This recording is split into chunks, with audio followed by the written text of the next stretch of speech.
بسم اللہ الرحمن الرحیم۔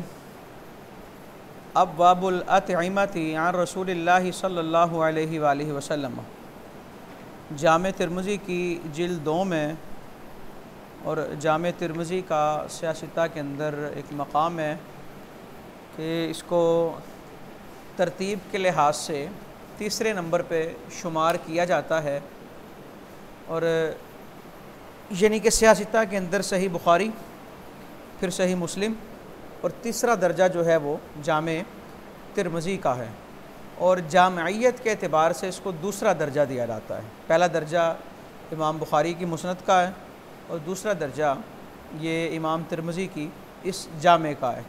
جامع، مسند، سنن، یہ چیزیں کیا ہوتی ہیں، یہ ساری پہلے ڈسکس ہو چکی ہیں، پڑھ چکے ہیں، اور جو احادیث کے حوالے سے لیکچر ریکارڈ ہیں ان کے اندر اس کی وضاحت دیکھی جا سکتی ہے۔ محمد بن عیسیٰ بن سورہ ترمذی 279 ہجری آپ کا سن وفات ہے، 279 ہجری، اور آپ کی جو کنیت ہے، کنیت نہیں ہوتا، کنیت لفظ ہوتا ہے، اور حدیث کے اندر بھی یہ الفاظ آئے، وہاں پہ کنیت کے الفاظ ہیں۔ آپ کی جو کنیت ہے وہ ابو عیسیٰ، اس پہ کچھ لوگوں نے اعتراض کیا، وہ کہتے ہیں کہ چونکہ حضرت عیسیٰ علیہ السلام کا کوئی باپ نہ تھا، اس لیے ابو عیسیٰ کنیت رکھنا جائز نہیں، اور کچھ محدثین نے اپنی اپنی کتابوں کے اندر باقاعدہ باب بندی کی ہے کہ یہ باب ان کے بارے میں ہے، یا یہ باب اس بارے میں ہے کہ حضرت عیسیٰ یا ابو عیسیٰ کنیت رکھنا۔ سمجھ آئی؟ امام ترمذی رحمۃ اللہ تعالیٰ علیہ کے جو مشہور زمانہ استاذ ہے وہ امام بخاری، یہ امام بخاری رحمۃ اللہ تعالیٰ علیہ سے اس وقت اکتساب فیض کرنے گئے جس وقت امام بخاری بوڑھے ہو چکے تھے، اور شدید قسم کے بوڑھے تھے، اور اس قدر انہوں نے سوالات کیے امام بخاری سے کہ امام بخاری یہ کہنے پہ مجبور تھے اگرچہ میں بوڑھا ہو چکا ہوں لیکن امام ترمذی نے میرے علم کو جوان کر دیا ہے، پوچھ کے۔ کیا مطلب اس کا؟ کہ جو جتنا استفسار کرتا ہے اس سے اس کو بھی فائدہ ہوتا ہے اور پڑھانے والے کو بھی فائدہ ہوتا ہے، جہاں پہ پوچھنے کا سلسلہ بند ہو جاتا ہے، اسی لیے سوال کو آدھا علم کہا گیا۔ تو امام ترمذی جو ہیں، محمد بن عیسیٰ بن سورہ ترمذی، امام بخاری سے اکتساب کیا، باوجود اس کے کہ امام بخاری ان کے استاذ ہیں، اس کے باوجود امام بخاری نے امام ترمذی سے کچھ روایات لی ہیں۔ 2 حدیثیں ایسی ہیں جو امام بخاری نے امام ترمذی سے روایت کی، اور امام ترمذی نے اپنے کتاب کے اندر بابو مناقب علی اور کتاب التفسیر سورہ حشر کی تفسیر میں ان کی نشاندہی کی، سمع منی محمد بن اسماعیل، کہ یہ حدیث مجھ سے محمد بن اسماعیل نے سماعت کی ہے۔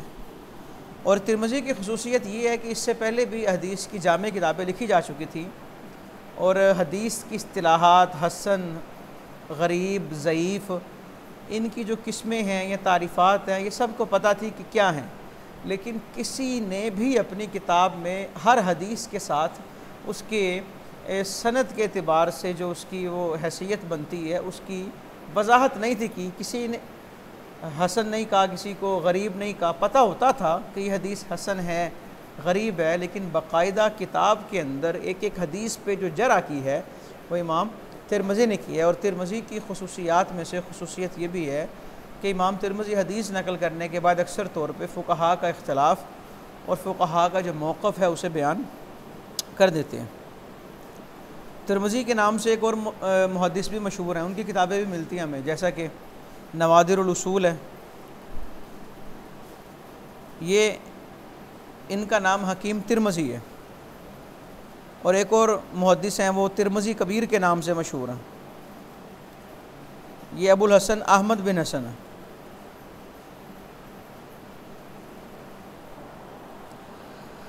اچھا جی، اور جامع حدیث کی اس کتاب کو کہتے ہیں جس کے اندر 8 قسم کے ابواب موجود ہوں: سیر، آداب، تفسیر، عقائد، احکام، اشراط الساعہ یعنی کہ علامات قیامت، مناقب اور فتن، یہ 8 قسم کے چیپٹرز جس کتاب میں موجود ہوں گے اسے جامع کتاب کہا جاتا ہے۔ اور اس کتاب میں امام ترمذی کی اس مجموعے میں 8 قسم کے جو ابواب ہیں یہ والے، اور بڑی شد و مت کے ساتھ، بڑی شرح و بسط کے ساتھ موجود ہیں، اس لیے اس کو جامع ترمذی کہا جاتا ہے۔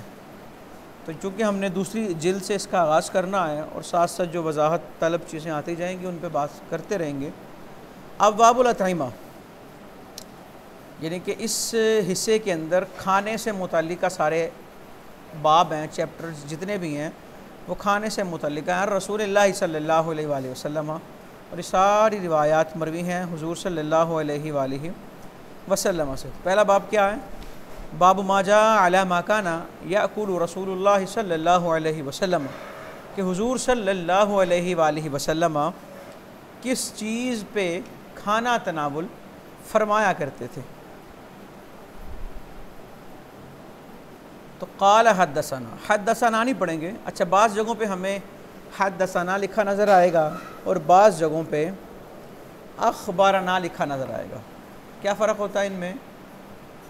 حدثنا کا مطلب ہے کہ جو حدیث لکھ رہے ہیں نا، انہیں ان کے شیخ نے حدیث سنائی ہے، اور اخبارنا کا مطلب ہے کہ محدث نے حدیث خود سنائی اور شیخ نے اس کی تصدیق کی ہے۔ جب شیخ خود حدیث سنائے تو محدث اسے روایت کرتا ہے حدثنا یا حدثنی کہہ کے۔ حدثنا کا مطلب کہ جب حدیث پڑھ رہے تھے تو ہم اکیلے نہیں تھے، اور حدثنی کا مطلب ہے جب یہ حدیث پڑھائی تو میں اکیلا تھا۔ اسی طرح اخبرنا اور اخبرنی کا مطلب بھی یہی ہے، لیکن اخبرنا کا لفظ کے الفاظ استعمال کب ہوں گے؟ جب شاگرد نے پڑھا اور شیخ نے اس کی تصدیق کی۔ لیکن کچھ محدثین ایسے ہیں انہوں نے اس اصطلاح کو لازم نہیں پکڑا، وہ حدثنا اور اخبرنا میں فرق نہیں کرتے۔ کچھ محدثین نے فرق کیا ہے اور کچھ محدثین فرق نہیں کرتے۔ اچھا، اور حدیث کا ترجمہ جب کرنا ہے ہم نے سند پڑھ لی ہم نے ساری، مثال کے طور پہ قال حدثنا، ایک بات اور یہاں واضح کر دوں، حدثنا سے پہلے ہم نے قالا پڑھنا ہے، اخبرنا سے پہلے ہم نے قالا، کیونکہ یہ حدثنا کہہ رہے ہیں امام ترمذی، ہمیں انہوں نے روایت نہیں کیا تو ہم حدثنا نہیں پڑھیں گے، ہم کہیں گے قالا حدثنا، کہ امام ترمذی نے یوں کہا۔ ہم نے اس ساری روایت کو مقولہ بنانا ہے تو قالا کو یہاں پہ محذوف ماننا پڑے گا، اور جب ہم نے اس کی قرات کرنی ہے، حدیث کی تلاوت کرنی ہے، تو ساتھ ہم نے قالا پڑھنا ہے۔ قال حدثنا محمد بن بشار قال حدثنا معاذ بن ہشام قال حدثنی، اب آگے وہ اکیلے ہو گئے ہیں، عن یونس عن قتادہ عن انس، کہ محمد بن بشار نے روایت بیان کی اور انہوں نے کیا کہا کہ ہمیں معاذ بن ہشام نے سنایا، اور معاذ بن ہشام کہتے ہیں مجھے میرے باپ نے یہ روایت سنائی، کس سے؟ یونس سے، انہوں نے قتادہ سے روایت لی، انہوں نے حضرت انس سے روایت لی۔ اور یہ بات آپ کو پتہ ہے کہ جس حدیث کو راوی عن کہہ کے بیان کرے اس حدیث کو کیا کہتے ہیں؟ معنعن کہتے ہیں، حدیث معنعن کہتے ہیں، یہ ان کے ذریعے بیان کی جا رہی ہے۔ اچھا جی، یہ انس تک ہے سند، یہ انس سند کی تعریف آسان لفظوں میں یہ ہے کہ راویوں کا سلسلہ جو ہمیں متن حدیث تک لے کے جاتا ہے اسے سند کہتے ہیں۔ تو ہم ترجمہ یوں کریں گے کہ امام ترمذی اپنی سند کے ساتھ بیان کرتے ہیں، یعنی کہ ہم پوری سند کے اگر منون ترجمے کی طرف جائیں گے تو وقت جو ہے اس میں بہت زیادہ صرف ہو جائے گا، تو چونکہ ابھی آغاز ہے تو اس لیے اس کی تفصیل میں بتا رہا ہوں، آہستہ آہستہ یہ ساری تفصیلات ختم ہو جائیں گی اور حدیث کے اوپر ہی زیادہ گفتگو ہوگی۔ امام ترمذی اپنی سند کے ساتھ بیان کرتے ہیں، کیا بیان کرتے ہیں کہ حضرت انس رضی اللہ تعالیٰ عنہ نے فرمایا ما اکل رسول اللہ صلی اللہ علیہ وآلہ وسلم فی خوان، حضور صلی اللہ علیہ وآلہ وسلم نے کبھی خوان پر نہیں کھایا۔ خوان کا مطلب ہے جس میں روٹی ڈالی جاتی ہے، مثال کے طور پہ ایک پلیٹ ہے اس میں روٹی رکھی گئی، یعنی کہ جس برتن میں کھانا رکھا جاتا ہے اس کے اندر آپ اس پر نہیں کھاتے تھے۔ ولا فی سکر رجت، اور نہ ہی آپ نے چھوٹی تشتریوں میں کھانا کھایا، ٹھیک ہے، ولا خبز لہ مرققن، اور نہ ہی آپ کے لیے پتلی چپاتیاں پکائی گئی، نہ آپ کے لیے پتلی چپاتیاں پکائیں گئی۔ یہ حضور صلی اللہ علیہ وآلہ وسلم کے عادات مبارکہ ہیں۔ 3 چیزیں بیان ہوئیں۔ خوان پر کبھی نہیں کھایا، اچھا خوان پر نہیں کھایا، شاید آپ کے ذہنوں میں آ رہا ہے تو ہم تو دسترخوان پہ کھاتے ہیں۔ دسترخوان پہ اور خوان میں فرق ہوتا ہے۔ دسترخوان کے اوپر جو برتن رکھتے ہیں جس میں کھانا ہوتا ہے اسے خوان کہتے ہیں، اور نیچے جو دسترخوان ہے اسے عربی میں سفرہ کہتے ہیں۔ تو پہلے دسترخوان بچھایا جاتا تھا، اس پہ پھر وہ چیزیں رکھی جاتی تھی جن میں کھانا ہوتا تھا۔ صرف کھانے کے برتنوں پہ اکتفا نہیں کرنا چاہیے۔ تو حضور صلی اللہ علیہ وآلہ وسلم نے خوان پر نہیں کھایا اور چھوٹی تشتریوں میں نہیں کھایا۔ تشتری جو ہے وہ کھانے سے اس کا حجم جو ہے وہ زیادہ ہونا چاہیے۔ مثال کے طور پہ روٹی اگر چنگیر میں رکھی ہے تو یہ نہ ہو چنگیر چھوٹی ہو اور روٹی بڑی ہو، چنگیر بڑی ہو اور روٹی چھوٹی ہو۔ اسی طرح سالن جس کٹوری میں ہے تو کٹوری بڑی ہو اور سالن اس میں تھوڑا ہو، اوپر تک نہ بھرا ہو۔ کیوں؟ کیونکہ اگر اوپر تک بھرا ہوگا تو جیسے ہی ہم کھانے کے لیے ہاتھ ڈالیں گے اندر وہ تو باہر گر جائے گا۔ اسی طرح روٹی جہاں رکھی ہے اگر وہ چیز چھوٹی ہوگی تو روٹی توڑتے وقت جو ذرات ہیں سارے وہ نیچے گر جائیں گے۔ اب یہ سارے احکامات کیوں ہیں؟ تاکہ رزق جو ہے اس کا ایک ذرہ بھی کسی صورت ضائع نہیں ہونا چاہیے۔ ولا خبز لہ مرققن، اور آپ کے لیے پتلی چپاتی۔ اچھا اس کا مطلب یہ نہیں کہ پتلی چپاتی کھانا جائز ہی نہیں ہے، یہ حضور صلی اللہ علیہ وآلہ وسلم کے لیے بات ہو رہی ہے، خاص نہیں۔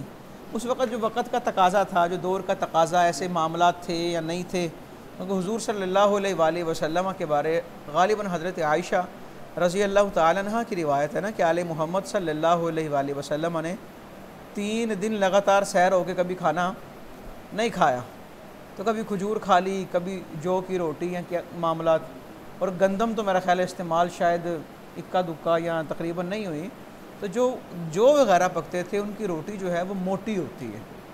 ولا خبز لہ مرقق، اور آپ کے لیے پتلی چپاتی نہیں پکائے گی۔ پتلی چپاتی، اس کے اندر ایک حکمت یہ بھی ہے کہ چپاتی اگر پتلی ہوگی تو زیادہ کھانی پڑیں گی، اور اگر چپاتی موٹی ہے تو ایک سے بھی گزارا ہو جاتا ہے۔ اچھا جی، قالا، راوی کہتے ہیں فقلت لقتادہ، میں نے حضرت قتادہ سے کہا اگر وہ چھوٹی تشتریوں میں نہیں کھاتے تھے، خوان پر نہیں کھاتے تھے، فعلا ما کانوا یاکلون، تو وہ کس پہ کھاتے تھے؟ فعلا ما کانوا یاکلون، یعنی کہ پیچھے بات ہوئی صرف حضور صلی اللہ علیہ وآلہ وسلم کی، تو کانوا یاکلون یہ جمع کا صیغہ آیا تاکہ ان کو پتہ لگے حضور صلی اللہ علیہ وآلہ وسلم کا اور صحابہ کا عمل کیا تھا۔ تو کانوا یاکلون سے مراد حضور صلی اللہ علیہ وآلہ وسلم اور اصحاب ہے۔ تو قال، راوی کہتے ہیں علی ہذہ السفر، یہ اس دسترخوان پہ کھاتے تھے، وہ سامنے پڑا ہوگا نا، سفرہ بچھا ہوگا، لگا ہوگا، اس دسترخوان پر کھاتے تھے۔ طریقہ کیا؟ دسترخوان بچھاؤ، اس پہ برتن ہوں اور برتنوں میں کھانا ہو، یہ سنت طریقہ ہے، مسنون طریقہ ہے۔ اور آگے وضاحت کر دی امام ترمذی نے، ھذا حدیث حسن غریب۔ اچھا، حسن غریب کی تعریفات تو پڑھی ہم نے، لیکن امام ترمذی حسن غریب سے کیا مراد لیتے ہیں اس میں اختلاف ہے۔ یعنی کہ کچھ لوگوں نے کہا کہ حسن غریب سے مراد امام ترمذی کی اپنی تعریف ہے، کیونکہ اگر ایک حدیث حسن ہے تو وہ غریب کیسے؟ تو خیر یہ ساری چیزیں اصول حدیث کے اندر ڈسکس ہو چکی ہیں۔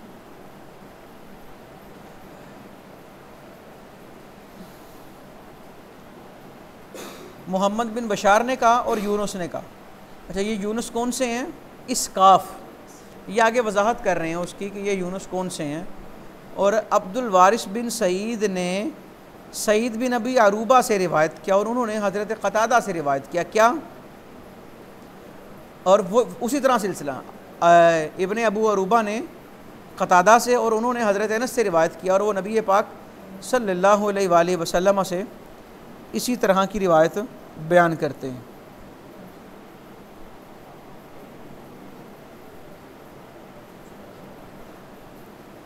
چلیں باقی انشاءاللہ اگلے سبق میں پڑھیں گے.